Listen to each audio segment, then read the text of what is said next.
Hello everyone, আশা করি তোমরা ভালো আছো, সাথে আমিও ভালো আছি। আর আজকে আমি মিনি ব্লগে তোমাদের সাথে শেয়ার করতে চলেছি যে মাদার্স ডে কী করে সেলিব্রেশন করেছিলাম। সেটা তো পার্ট পার্ট তোমাদের সাথে শেয়ার করেছি, কিন্তু একবারে সবটা দিয়ে তোমাদের সাথে একটু শেয়ার করি।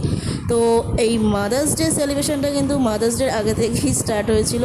কারণ আগের দিন, কারণ জানোই যে রস বড়া করেছিলাম। অনেকে কয়েকজন কমেন্টও করেছিল যে এটা কী করেছি, তো এটা হচ্ছে রস বড়া। তো আমার শাশুড়ি মা খেতে চেয়েছিল, তো তার জন্য করেছিলাম। আর রস বড়াটা তো রসের মধ্যে ভিজতে লাগে, তার জন্য আগের দিন সন্ধেবেলা, মানে সন্ধে বলতে প্রায় 7টা-8টা বেজেই গেছিলো করতে করতে, তো সেটা করে রেখেছিলাম।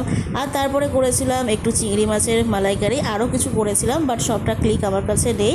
মানে এটা মাদার্স ডের দিন। আর তারপরেই ছোটোখাটোভাবে সেলিব্রেশন করেছিলাম। তোমরা তো ছবি দেখেছো, সাথে ভিডিওসও দেখেছো। আর মাকে ছোটোখাটো গিফট দিয়েছিলাম। আর এই যে খুব ছোট করে সেলিব্রেট করেছিলাম। আর তোমরা কেমনভাবে সেলিব্রেট করেছো বা দিনটা কাটিয়েছো অবশ্যই কিন্তু জানিও। আর মাও খুব আনন্দ পেয়েছিল। স্বাভাবিক, মাদের জন্য কিছু করলে মারা অবশ্যই আনন্দই পায়। আর আমার তরফ থেকে খুব ছোট একটা গিফট, সেটা হচ্ছে গোল্ডের একটা টিপ ছিল। তো আমার খুব স্বাদ ছিল যে মাকে দেব, তো তার জন্য এই ছোট একটা গোল্ডের টিপ। তো কেমন হয়েছে টিপটা অবশ্যই জানিও। আর সন্ধেবেলায় নিয়ে এসেছিলাম এগ রোল, আর সাথে হচ্ছে চপ, চিংড়ির চপ।